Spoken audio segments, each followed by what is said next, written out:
같이 시들은 나의 영혼, 주님의 약속한 성령 간절히 기다리네. 가물어 메마른 땅에 단비를 내리시듯 성령의 단비를 부어 새 생명 주옵소서. 창가운 빗소리 들려 산천이 춤을 추네. 두비로 내리는 성령 내게도 주옵소서. 가물어 메마른 땅에 단비를 내리시듯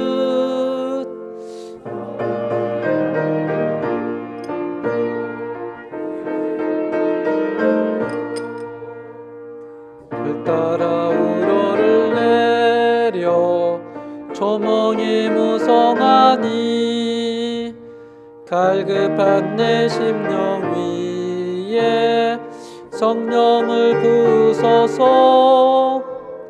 가물어 메마른 땅에 단비를 내리시듯 성령의 단비를 부어 새 생명 주옵소서. 참되신 사랑의 언약 어길 수 있사오랴. 오늘의 급족한 은혜 주실 줄 믿습니다. 가물어 메마른 땅에 단비를 내리시듯 성령의 단비를 부어 새 생명 주옵소서. 아멘. 우리 찬송가 246장 한 장 더 하나님의 영광을 드리겠습니다.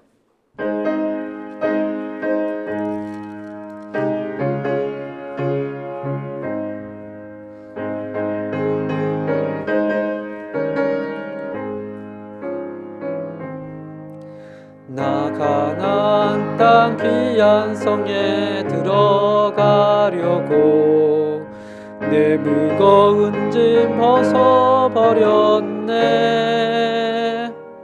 제 중에 다시 방황할 일 전혀 없으니 성령 중에 가에 살겠네. 길이 살겠네. 나 길이 살겠네. 성령 시내가에 살겠네. 길이 살겠네. 나 길이 살겠네. 저 생명 시내가에 살겠네. 그 불과 기름 구둥으로 인도하시니 나 가는 길이 형통하겠네. 그 요단강을 내가 지금 건넌 후에는 저 생명 시내가에 살겠네. 길이 살겠네. 나 길이 살겠네. 저 생명 시내가에 살겠네. 길이 살겠네. 나 길이 살겠네. 저 생명 시내가에 살겠네. 내 주린 영혼 만나로서 먹여주시니 그 양식 내게 생명 되겠네. 이후로 양명 양식주와 함께 먹으며 저 생명 시내가에 살겠네. 길이 살겠네. 나 길이 살겠네. 저 생명 시냇가에 살겠네. 길이 살겠네. 나 길이 살겠네. 저 생명 시냇가에 살겠네. 오후 예배를 위해서 제가 기도하도록 하겠습니다. 하나님 아버지, 또 오전에도 하나님과의 말씀으로 은혜를 나눴고 또 오후가 되어도 여전히 주의 전에서 주의 말씀으로 은혜를 나누려고 합니다. 다소 피곤한 몸이 피곤하기도 하고 여러 가지 일이 있지만 하나님께서 우리에게 아침에 주셨던 그 은혜가 동일하게 임할 수 있도록 인도해 주시고 또 예배 때만 그 은혜가 임하는 것이 아니라 우리가 저 문을 나서서 일주일 동안 살아갈 때에도 하나님의 놀라운 은혜가 우리 모두에게 동일하게 임하여 주시옵소서. 예수님의 이름으로 기도합니다. 아멘.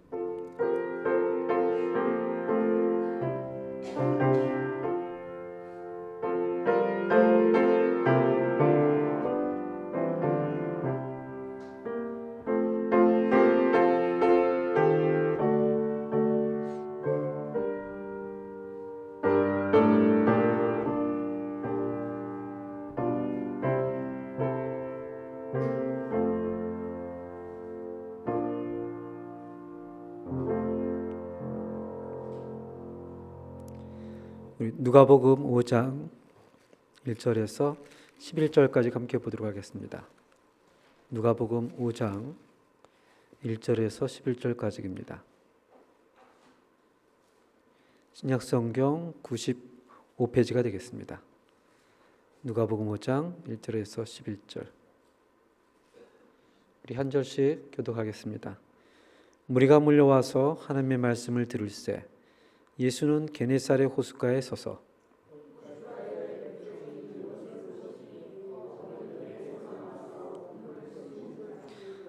예수께서 한 배에 오르시니 그 배는 시몬의 배라. 육지에서 조금 떼기를 청하시고 앉으사 배에서 무리를 가르치시더니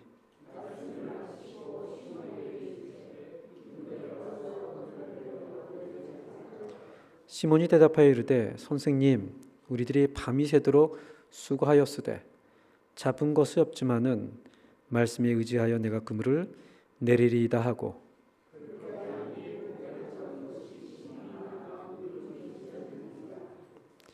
이에 다른 배에 있는 동무들에게 손짓하여 와서 도와달라 하니 그들이 와서 두 배의 채움에 잠기게 되었더라.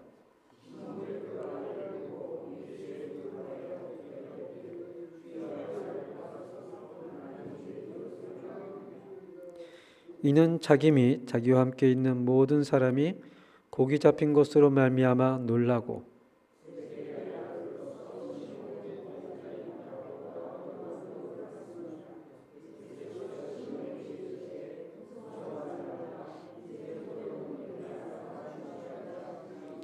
함께 읽겠습니다. 그들이 배들을 육지에 대고 모든 것을 버려두고 예수를 따르니라. 아멘. 성경을 보면 예수님은 항상 우리를 초청하는 장면을 많이 볼 수 있습니다. 사람들은 변화를 기대합니다. 근데 그 변화는 나는 아니고 내 주위에 있는 사람들이 변하기를 기대합니다. 이 사람은 이렇게 저 사람은 저렇게 변화를 요구하면서도 정작 사람은 자기는 전혀 변하려고 하지 않습니다. 때로는 부모가 자녀에게, 친구가 친구에게, 또 부부 사이에서도 그런 변화를 요구합니다. 우리는 다른 사람이 변하기 위하여 간절히 엎드려 기도도 합니다. 신기한 것은 자신의 변화는 두려워한다는 것입니다.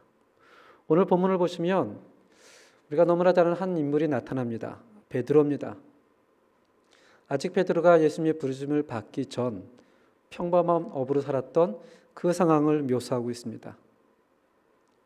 베드로는 그 당시 살았던 사람들처럼 많이 배우지 못했습니다. 그렇다고 아주 무식한 사람은 아닙니다. 가끔 어떤 분들이 무식한 사람 이렇게 하지만 유대인들은 많이는 못 배워도 기본적으로 배우는 것이 있기 때문에 우리가 생각하는 것처럼 아주 무식하고 무지하고 그러지는 않습니다.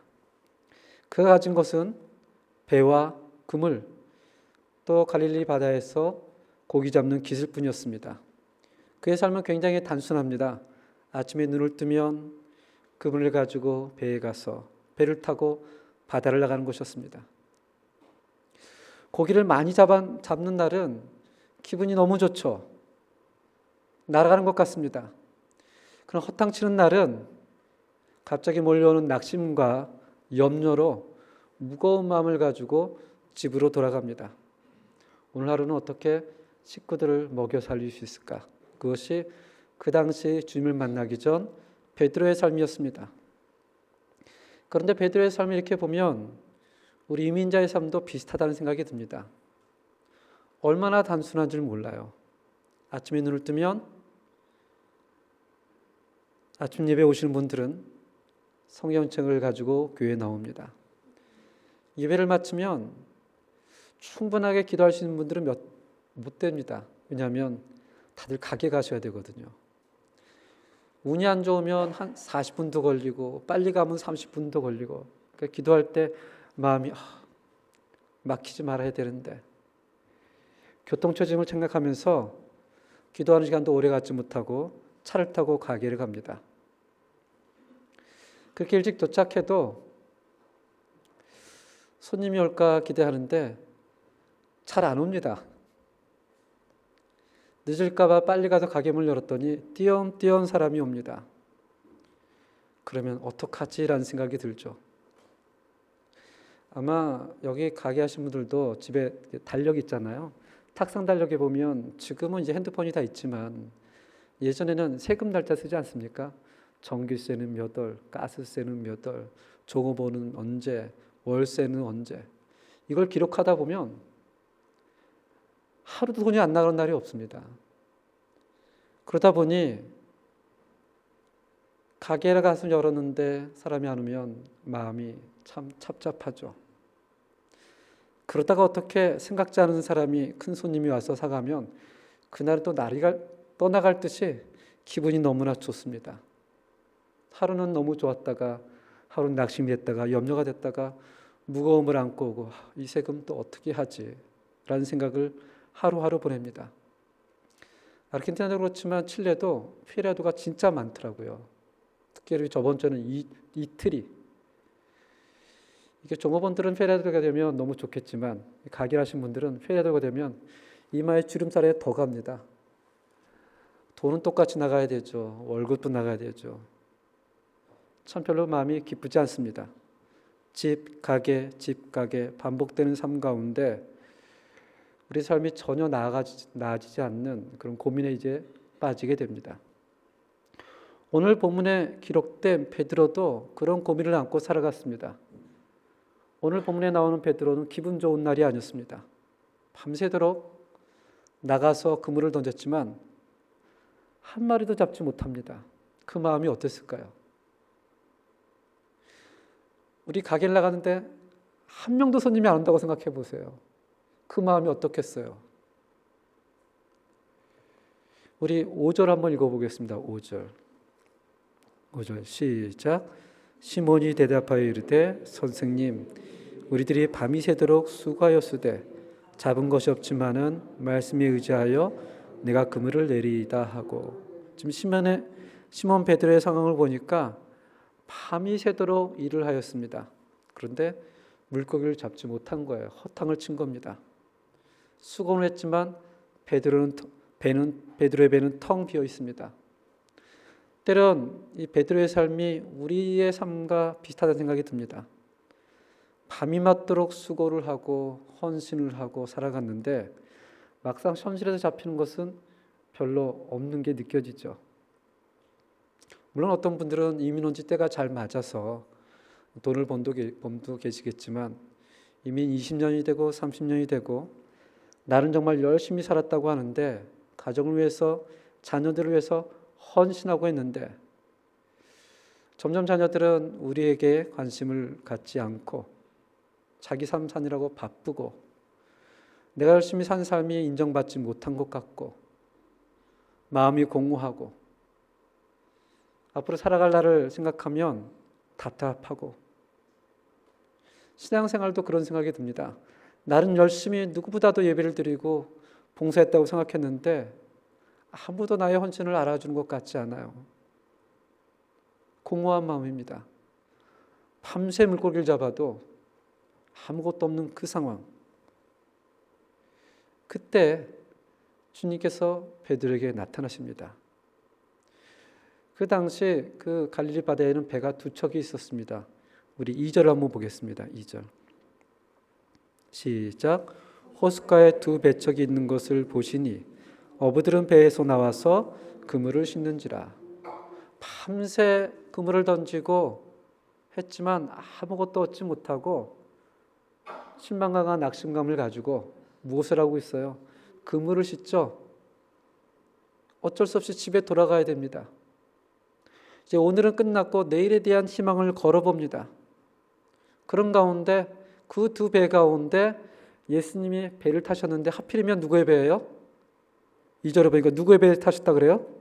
3절에 보니까 예수께서 한 배에 오르시니 누구의 그 배는 시몬 베드로의 배라. 왜 하필이면 시몬 베드로의 배에 탔을까? 물론 우리는 그렇게 질문하면 이렇게 답을 합니다. 그것은 태초로부터 하나님께서 베드로를 선택하시고 인도해 주시고 하나님의 섭리였습니다. 은혜였습니다. 맞습니다. 그러나 어떤 성경에 하나님의 관점에서 보지 말고 베드로의 관점에서 한번 생각해 보세요. 하필은 왜 내 배를 탈까? 저기 요한 배도 있는데 지금 예수님이라는 사람과 대화답할 힘도 없는데 왜 예수님이 이 배에 탔을까?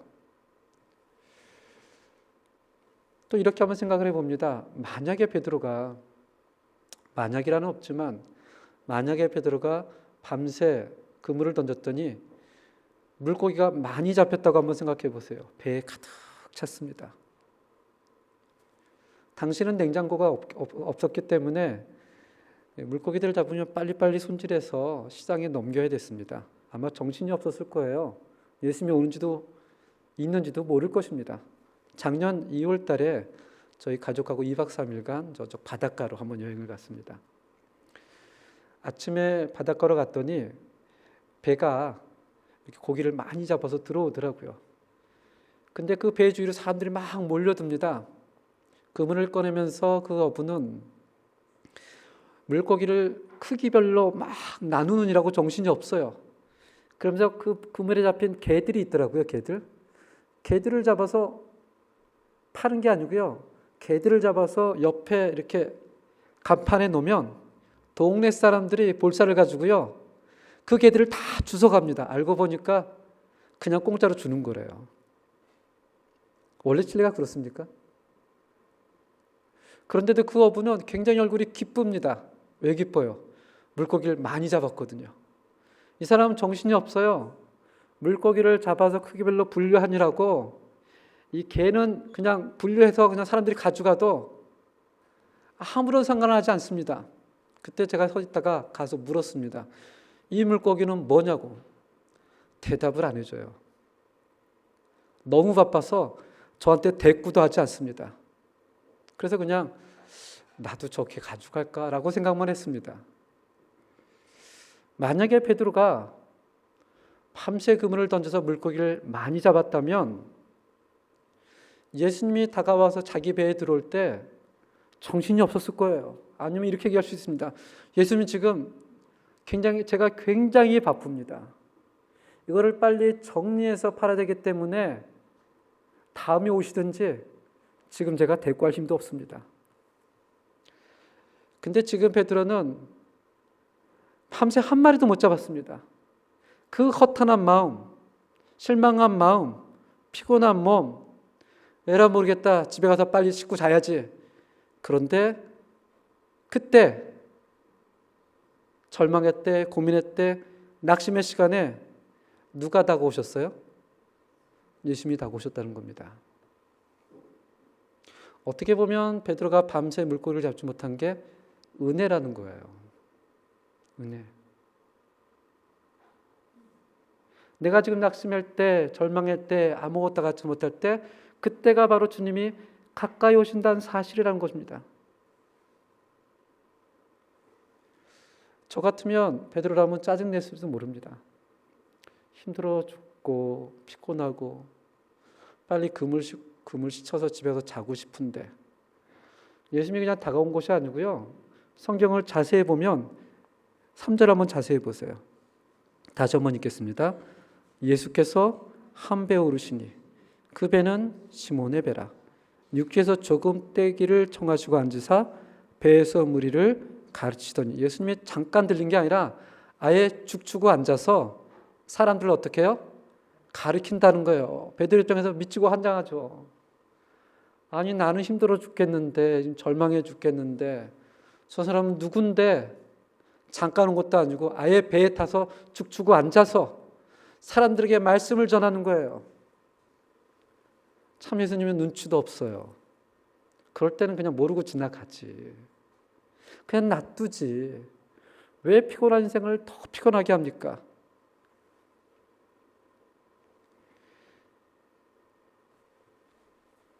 그것을 베드로는 그냥 가만히 바라봅니다. 고민됐을 거예요. 이제 그만하시고 나가주세요라고 얘기해야 되나? 아니면 말씀을 다 가실 때까지 기다려야 되나? 그런 고민이 되지 않겠어요? 속은 상하고 피곤하고 저 사람이 들어와서 언제 끝날지도 모르는 말씀을 가르치고 가라고 하자니 민망하고 듣고 있자니 언제 끝날지는 모르고 어떻게 해야 될까? 어떻게 해야 될까? 이러저러지도 못한 상황 가운데 선택의 상황이 없었습니다. 가끔 우리는 이렇게 생각을 합니다. 우리 인생에 선택의 상황이 많으면 참 좋겠다. 좋겠다. 근데 때로는 선택이 없는 게 축복일 수가 있습니다. 이 칠레는 보니까 지방에 한인들이 별로 안 살아서 지방에 한인교회가 전혀 없죠. 아르헨티나는 그래도 지방에 가면 중요한 도시에는 한국교회가 하나씩은 있습니다.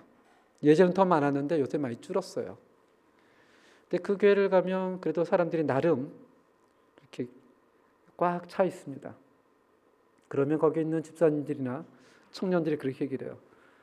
아유, 우리는 교회가 하나밖에 없어서 다른 교회도 좀 가보고 싶고 알고 싶고 한데 하나밖에 없어요. 지방에 있다 보니까 부모님들이 걱정하는 게 있습니다. 아이들 먼저 성장하면 말은 제주도로 보내고 사람은 어디로 보냅니까? 서울로 보내거든요. 지방에 교육 형편이 없어서 부에노스아이레스 이제 도시로 보냅니다. 그럼 그 지방에서 그렇게 열심히 섬겼던 그 청년들이 부에노스면 어떻게 되는 줄 아세요? 여러 교회가 있으니까 그 교회를 다니면서 열심히 신앙생활을 할 것 같죠. 거의 90%가 안 합니다. 그 전에 지방에 있었을 때는 교회가 하나 있을 때는 어쨌든 좋든 싫든 그곳에서 예배를 드렸던 그 청년들이 카피탈로 와서 선택의 폭이 많아지니까 놀러 갈 때도 많죠. 맛있는 것도 많죠. 친구들도 많죠. 교회도 많죠. 진짜 열이면 아홉은 신앙생활을 하지 않습니다. 그런 친구들을 보면 그런 생각을 하죠. 차라리 저 친구가 지방에 있는 게 더 낫지 않았을까? 라는 생각을. 이 지방에서 순진하면 순진할수록 서울에 올라오면요 더 빨리 변질되는 경우가 많더라고요. 너무 재밌거든요. 너무 재밌거든요. 때로는 하나님께서 우리를 선택할 수 없는 여지로 몰려가죠. 하나님을 섬길 수밖에 없는 상황, 말씀을 들을 수밖에 없는 상황, 기도를 할 수밖에 없는 상황, 하나님께 부르짖을 수밖에 없는 그 상황. 우리는 그 상황을 절망적으로 힘들다고 생각할지 몰라도 사실은 그 상황이 은혜입니다. 그 상황이 은혜예요. 그때 많은 사람들이 예수님을 만납니다. 평탄할 때 만나는 게 아닙니다. 베드로도 그랬습니다. 밤새 물고기를 잡으려고 해도 한 마리도 잡지 못했을 때 그 다음날 그물을 싣고 집에 가서 쉬려고 하는데 그때 예수님이 오셔서 배에 앉아 아예 자리를 잡고 베드로로 어쩔 수 없는 상황 가운데서 말씀을 가르칩니다. 근데 그것이 베드로의 마음을 변경시켜줘요. 변화시켜줍니다. 우리 4절 한번 보겠습니다. 4절 함께 읽겠습니다. 말씀을 마치시고 시몬에게 이르시되 깊은 데로 가서 그물을 내려 고기를 잡으라. 우리는 이 구절이 너무나 익숙하니까 그렇지, 주님 말씀을 들어야지라고 생각할지 모르겠지만 한번 우리의 생각이 아니라 이 상황으로 들어가 보세요. 예수님은 30년 동안 고기를 한 번도 잡아본 적이 없는 사람입니다. 성경은 그의 직업이 목수였다고 얘기합니다. 더 정확하게 표현하면 목수가 아니고 미쟁입니다. 미쟁이. 근데 베드로는 어릴 때부터 바닷가에서 고기 잡는 것이 잔뼈가 굵은 사람이에요. 누구보다도 고기가 어디 있는지 없는지 잘 알고 있는 사람입니다. 밤새 그물을 던졌다면 그가 한 군데만 던졌겠습니까? 여기저기 밤새 던졌겠죠. 그런데 전혀 경험도 없고 알지도 못하고 고기 잡는 지식도 없는 사람이 와서 얘기를 합니다. 시몬아, 우리 깊은 데로 가서 그물을 내려 고기를 잡아보자. 여러분이라면 어떤 생각을 하겠습니까? 저 같으면 이렇게 생각할 거예요. 자기가 뭘 안다고, 내가 밤새 안 해본 줄 알아? 나는 어부고 당신은 목수잖아. 물론 저도 장사의 경험이 겨우 한 2, 3년 정도밖에 없지만 여기 지금 3, 40년을 장사하신 분들에게 가서 이 물건을 팔아보세요, 저걸 해보세요 하면 차마 저한테는 말도 안 되라고 얘기를 못하겠지만 속으로 뭘 한다고 목사님이 저렇게 그냥 라고 생각하죠. 그런데 놀라운 사실은요, 5절에 제가 읽겠습니다. 시몬이 대답하여 이르되 선생님, 우리들이 밤이 새도록 수고하였으되 잡은 것은 없지만은 말씀에 의지하여 내가 그물을 어떻게 하겠다고요? 내리리이다. 어떻게 시몬은 그 말씀에 순종할 수 있었을까? 역시 수제가 될 사람은 다르구나 라고 생각하시겠습니까? 이 예수님이 시몬에게 저기 깊은 곳에 그물을 전하자라고 말씀하시기 전에 이미 예수님은 베드로의 배에 들어와서 상당히 긴 시간 동안 하나님의 말씀을 무리들에게 전하고 있었습니다. 베드로는 꼼짝없이 그 말씀을 듣고 있었어요.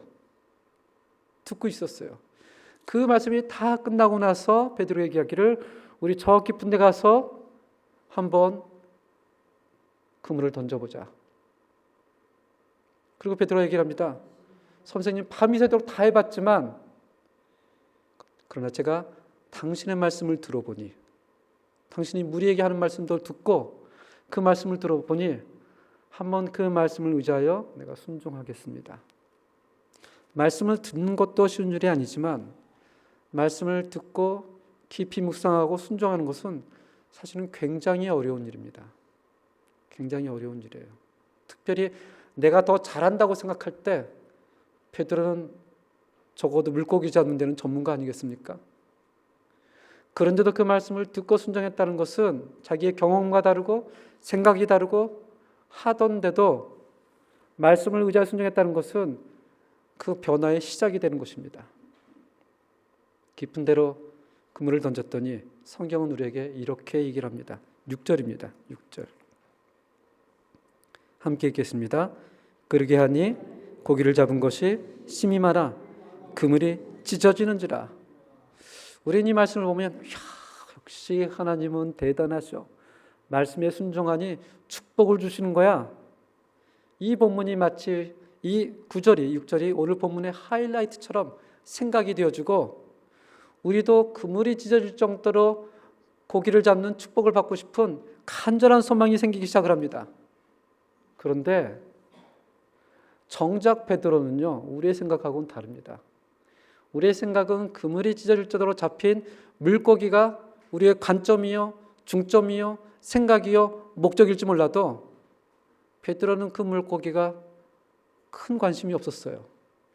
베드로는 어디에 관심이 있는지 아세요? 우리 8절을 보겠습니다. 8절. 제가 읽겠습니다. 시몬 베드로가 이를 보고 예수의 무릎 아래에 엎드려 이르되 주여 나를 떠나소서 나는 죄인으로소이다 하니 아멘. 우리의 관심은 그물이 찢어질 듯한 많이 잡은 물고기, 그런 축복, 능력에 관심이 있었지만 정작 오늘 본문에 나와 있는 베드로는 그게 관심이 아니었어요. 베드로의 관심은 뭐였습니까? 예수 그리스도였습니다. 그렇게 물고기를 많이 잡았어도 그것을 가지고 기뻐하고 즐거워하고 거기에 마음을 뺏긴 게 아니라 그 물고기를 그대로 두고 누구를 향하여 말하기 시작합니까? 예수 그리스도, 주여 나를 떠나소서, 나는 죄인입니다. 베드로는 어떤 죄를 말하는 걸까요? 남의 물건을 훔치고 거짓말하고 미워하고 시기하는 그런 죄일까요? 그런 죄가 아닙니다. 베드로가 고백하는 죄는요, 지금까지 내가 내 인생의 주인으로 생각하고 살았던 죄, 내 마음대로 살았던 죄, 그 죄를 얘기를 합니다. 물론 세상은 그게 우리에게 죄가 아니라고 얘기를 합니다.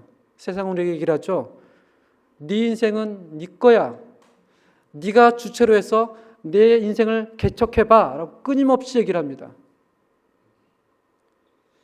그런데 주님을 만나면 가장 먼저 떠오르는 죄가요, 훔치고 때리고 시기한 죄가 아닙니다.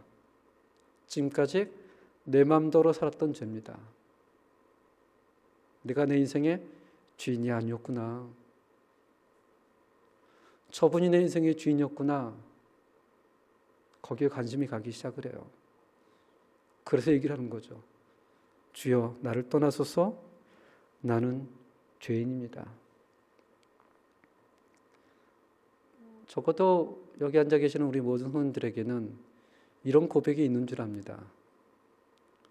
어떤 우리가 커다란 죄를 져서가 아니라 내 마음대로 생각하고 내 마음대로 결정하고 내 경험대로 내 느낌대로 내 생각대로 그것이 최선인 양. 근데 그게 죄예요. 하나님과 상관없이 결정하고 생각하는 모든 것이 죄입니다. 주님을 만나기 전까지는 그거를 모릅니다. 그걸 몰라요. 그것이 최선이라고 생각을 합니다. 최선. 하나님을 모르는 사람들도 우리 여기 이제 장장님도 계시고 우리 김장님도 계시고 송장님, 왕장님도 계시고 교회에서 어르신들이죠. 아마 신앙을 떠나서도 인생에서 수많은 결정을 하셨을 겁니다. 그때는 그것이 최선이라고 결정을 하셨을 거예요. 근데 뒤돌아보면 그게 최선이 아니라는 걸 또 알게 되죠. 때로는 그것이 최악이라고 생각했습니다. 근데 뒤돌아보면 그게 최악이 아닌 것을 알게 됩니다. 사람은 그런 한계를 가지고 살아가거든요. 나름 최선을 다한다고 하지만 시간이 지나 보면 그게 최선이 아니라는 거예요. 지금 베드로는 예수를 만나기 전까지는 그는 선생님이요, 치유자요, 선지자를 긋었지만 주님을 만나고 나서 그가 창조주 하나님이요, 구원주 하나님을 깨닫게 돼서 그의 관심이 주님을 향하기 시작합니다. 특별히 11월 17일에는 우리 세례, 또 입교, 유아 세례 받는 6분의 성도님이 있습니다. 이분들은 교회 앞에서, 하나님 앞에서 자기 자신들의 신앙 고백을 하는 자들이에요. 나는 이제 예수를 그리스도로 살아계신 하나님의 아들로 고백합니다 라고 정말 귀한 성례식을 갖게 됩니다. 우리는 개인 기도 시간을 통해서도 이분들을 위해서 기도해 줄 수 있기를 바랍니다. 기도할 수 있기를 바라요. 그분들의 인생에 자신들의 주인이 아니라 하나님을, 예수를 주인으로 믿고 살아갈 수 있기를. 이 베드로를 보고 10절에 주님이 유명한 말씀을 합니다. 함께 읽겠습니다. 세베대의 아들로서 시몬의 동업자인 야고보와 요한도 놀랐습니다. 예수께서 시몬에게 이르시되 무서워하지 말라. 이제는 내가 사람을 취하리라. 이 다른 구절을 보면 이제는 내가 너를 사람을 낚는 어부로 만들어주겠다라는 얘기입니다. 무서워하지 말라. 밤새 일을 하고 물고기 한 마리도 잡지 못한 고되고 힘든 지친 실패 속에서 베드로는 그때가 은혜의 시간이었고 주님을 만나고 인생의 주님을 고백합니다. 그에게 임한 것은 찢어질 듯한 많은 물고기가 아니었습니다. 그게 아니었어요. 그에게 임한 축복은 그를 만나 주신 하나님이었습니다. 저는 저에게도 매일매일 우리 모두에게 이런 은혜가 있기를 바랍니다. 물론 하나님을 알지만, 물론 고백하지만 아침에 눈을 떠서 하나님, 오늘도 주님과 동행할 수 있는 하루가 될 수 있도록 하여 주시옵소서. 그리고 11절이 중요합니다. 11절 함께 읽겠습니다. 그들이 베드로를 육지에 대고 모든 것을 버려두고 예수를 따르니라. 아멘. 베드로와 그의 동료들이 그 많은 물고기, 그 그물, 그것을 다 버려뒀다고 합니다. 주님을 만나기 전에는 그것이 그들의 생계요, 인생의 의미였습니다. 아니, 어쩌면 인생의 전부였을 거예요. 평생 내가 이 일을 하리라. 근데 주님을 만나고서는 이 생각에 변화가 일어납니다. 이제는 거기에 의미가 없어요. 그에게 인생에 더 중요한 의미가 생겼습니다. 누구를 따르는 것? 주님을 따르는 의미. 이것을 보고 그럼 우리도 가게를 때려치고 신학을 가야 되나? 이런 얘기가 아닙니다. 여전히 우리 각자에게 주어진 삶을 우리는 성실하게 살아가야 됩니다. 그러나 그 인생의 주인이 하나님이란 사실을, 주님이란 사실을 우리 모두가 고백할 수 있기를 바랍니다. 지금 어려운 상황들을 다 보내고 있습니다. 그러나 그 시간이 어쩌면 우리에게 은혜의 시간일 수도 있습니다. 하나님을 만나는 시간, 하나님께 부르짖는 시간, 기도하는 시간. 그 시간이 베드로에게 맺는 것이 아니라 여러분과 저에게 오늘 함께 임하기를 주님의 이름으로 축원합니다. 우리 찬송가로 부르겠습니다. 아까 불렀던 183장으로 부르겠습니다. 빈들의 마른 풀같이. 우리 가사를 생각하시면서 하나님께 영광을 돌리겠습니다.